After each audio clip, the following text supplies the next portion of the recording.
geografi. Nah, anak-anak Miss, hari ini kita akan mempelajari materi baru, yaitu mengenai persebaran makhluk hidup di permukaan bumi. Nah, perlu anak-anak Miss ketahui bahwa makhluk hidup di permukaan bumi persebarannya tidak merata. Misalnya, kita tidak bisa menemukan tanaman kaktus di semua tempat di permukaan bumi. Atau misalnya hewan penguin, kita tidak bisa temui di mana saja. Akan tetapi biasanya kita hanya bisa temukan itu di daerah beriklim dingin ataupun di daerah kutub.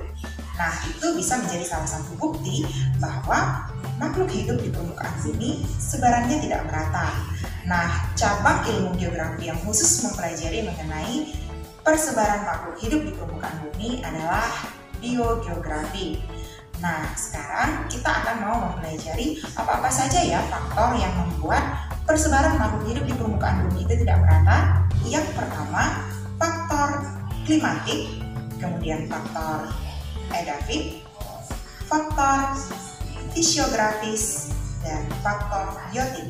Nah, mari kita lihat penjabarannya satu persatu.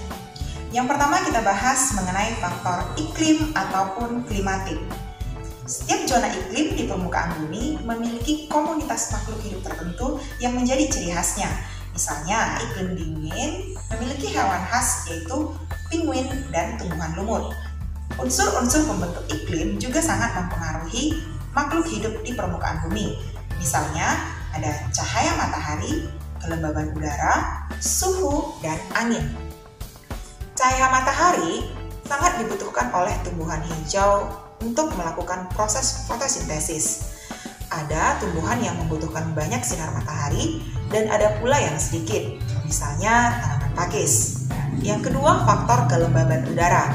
Misalnya, tumbuhan mesophyta dapat tumbuh di daerah lembab, misalnya seperti jamur. Kemudian ada faktor suhu. Ada beberapa hewan yang dapat hidup di daerah suhu ekstrim, misalnya unta yang dapat hidup di daerah sangat panas dan penguin di daerah yang sangat dingin. Unsur selanjutnya yaitu curah hujan. Jumlah curah hujan tahunan sangat mempengaruhi vegetasi dan populasi hewan. Umumnya, semakin tinggi tingkat curah hujannya, maka semakin tinggi pula keanekaragaman hayati yang terdapat di dalamnya. Unsur iklim yang selanjutnya yaitu angin. Angin memiliki peranan penting dalam proses penyerbukan tanaman. Faktor yang selanjutnya yaitu faktor edafik ataupun keadaan tanah. Daerah-daerah yang memiliki tingkat kesuburan tanah yang tinggi biasanya akan memiliki tingkat keanekaragaman hayati yang tinggi pula. Faktor selanjutnya yaitu faktor fisiografis. Faktor fisiografis erat kaitannya dengan relief maupun ketinggian tempat di permukaan bumi. Relief dan ketinggian tempat di permukaan bumi mempengaruhi suhu dan pola penyinaran matahari. Misalnya, tumbuhan teh yang memiliki habitat di daerah dataran tinggi dan kelapa di daerah dataran rendah.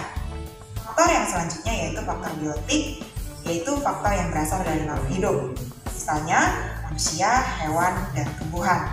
Manusia memiliki andil cukup besar dalam membudidayakan ataupun melestarikan jenis tanaman tertentu. Begitu juga dengan hewan. Ada beberapa jenis serangga tertentu yang memiliki peran yang sangat besar dalam proses penyerbukan tanaman. Nah, anak-anak Miss, dari penjelasan Miss tadi, kita bisa ketahui ya bahwa ternyata ada banyak sekali faktor yang mempengaruhi mengapa persebaran makhluk hidup di permukaan bumi tidak merata. Nah, mudah-mudahan apa yang Miss jelaskan hari ini bisa kalian pahami. Kalau ada beberapa materi yang kurang paham, kalian boleh tanyakan langsung kepada Miss. Sekian untuk pelajaran kita hari ini. Tetap semangat belajar dari rumah. Goodbye.